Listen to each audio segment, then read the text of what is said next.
Is an ماجرا نگذشته بود که اسب به همراه 20 اسب وحشی به خانه برگشت.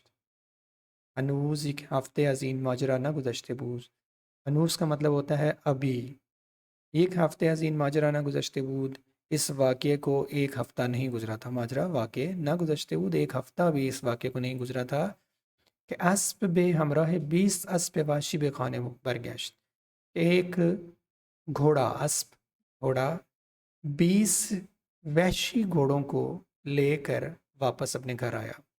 کچھ ایسا ہوتا ہے کہ دیہاتوں میں، جنگلوں میں بعض اوقات ایک وحشی گھوڑے کو بھیج دیا جاتا ہے، جو جنگل میں مختلف جو وحشی گھوڑے ہوتے ہیں ان کو اکٹھا کر کے ہمراہ اپنے ساتھ لے کر آ جاتا ہے. اس کی کچھ تربیت، اس کی کچھ ٹریننگ ایسے کی جاتی ہے کہ وہ باقی گھوڑوں کو لے کر واپس اپنے مالک کے پاس آ جاتا ہے. پھر مالک ان وحشی گھوڑوں کو جو ہے اپنے کاموں میں استعمال کرتا ہے.